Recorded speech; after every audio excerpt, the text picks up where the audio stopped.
has been working with thousands of ambassadors for peace from all walks of life to create a new approach to peace building. Now is the time for us to look for a new paradigm of leadership. We need to find something to anchor us back on earth. And if there is going to be an anchor, it must be based on faith. We go beyond the boundaries of country, color and creed, bringing together the world of politics, religion and civil society as we strive to resolve age-old conflict. This organization has shown its desire to pioneer some innovative thinking and propose many worthwhile initiatives to advance peace. The Federation is talking about actual peace, the inner peace and love. It is beautiful. On issues of conflict, the political resources only is not sufficient. The spiritual dimension is instrumental. Nevertheless, for the sake of future of our children, I will meet with anybody and anywhere to ensure that our peoples can focus on development and growth. Growth of families, growth of economy, growth of values. I am very honored that our Mother Teresa was born in Kosovo and became as universal value and symbol of peace and love. And she said, Kosovo is a symbol of peace, love and stability. Thank you very much. The prerequisite for a good dialogue can only be a common frame of reference where the partners in dialogue are sharing the same core values. The real reason we need to come together and why we want this Council of the United Nations is that there is an important spiritual and moral dimension to all the major problems that face our society. This is actually empowering the religious communities to bring questions of ethics on the table. Maybe politicians can stop wars, but then ending a war doesn't end the seeds of conflict. I think it's religious communities perhaps can help the work of reconciliation and forgiveness. There can be no peace among nations unless there is peace among the religions.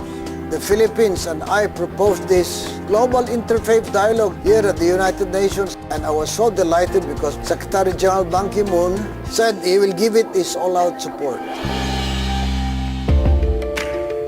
Most of the world's people follow a major religion, and so the relationship between religions is of vital importance.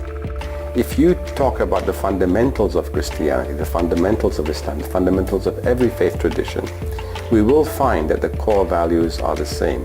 What has gone wrong is that we have developed a kind of a nationalistic feeling around our religious traditions. When you talk about religion, if people become fanatic, if people start rejecting others rather than accommodating, that's the problem.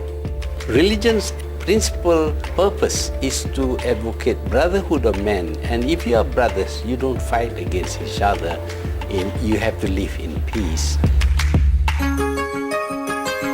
UPF convenes leaders from diverse sectors of society to address issues that affect our lives. The International Leadership Conference has been presenting the core values and principles and programs of UPF.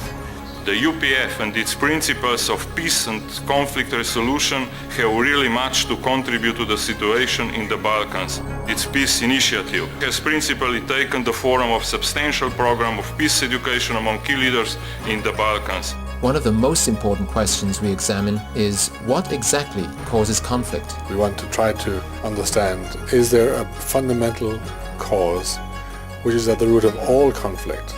And I'm reminded of the expression, the heart of the human problem is the human heart. I really don't believe in trying to contain violence with force. It has to be contained with love, with forgiveness, and stick to the idea of he is my brother, she is my sister, even though he may be on the other side of the fence. During Kenya's last general election, the tensions between opposing parties tragically erupted into violence, and the Prime Minister, Raila Odinga, was faced with a potentially worsening crisis. If he had just the power in his head, running for the power, he would have refused to reconcile. But because he had been with UPF, has learned about how it is important to love, he became a forgiver. Many people who came out maybe to fight, they thought they were fighting for him. But he said, you don't have to demonstrate like that. Don't take a weapon and hurt your fellow Kenyan. The principles that we've learned here of being one family under God became the major principle that guided us during this particular time.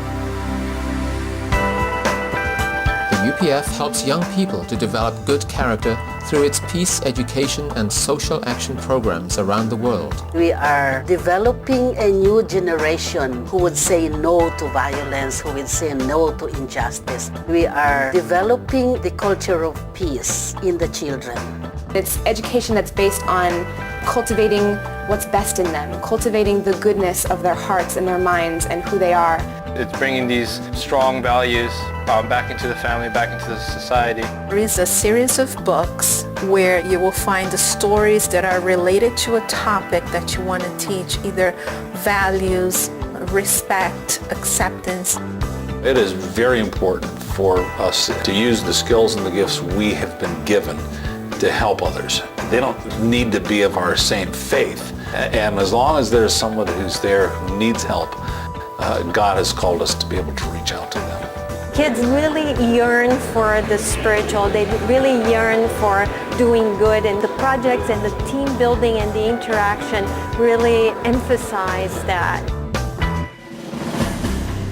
If we want to have impact, we have to be teamed up, and there has to be a plan, a development plan to build peace. We need institutions for culture of peace. We need peace education based on universal human values. You need to create a focus, a sense that there is a movement, a leadership developing in the creation of a peaceful world, that it's not haphazard, that we can make it real. We can collaborate and bring our knowledge together, create something new, create something different, be innovative. I would like to tell my government that we invite the UPF to our country so that some of these materials that we have here could be explained to our people. Perhaps not even in a building, but in a football stadium. 이제는 각 국가와 종교가 각각 담을 헐 때입니다. 아벨의 유엔적 역할을 하게 될 것입니다. 가인적인 기존 유엔의 갱신과 더불어 세계 도처에서 편히 가르치고 있는 수백만 평화 대사들을 동원하여 하나님 아래 일루한 가족인 1000명을 반드시 완수하고야 말 것입니다. I want to express the hope that your own and UPF's work will go further, further from strength to strength, from country to country, from family to family, from heart to heart.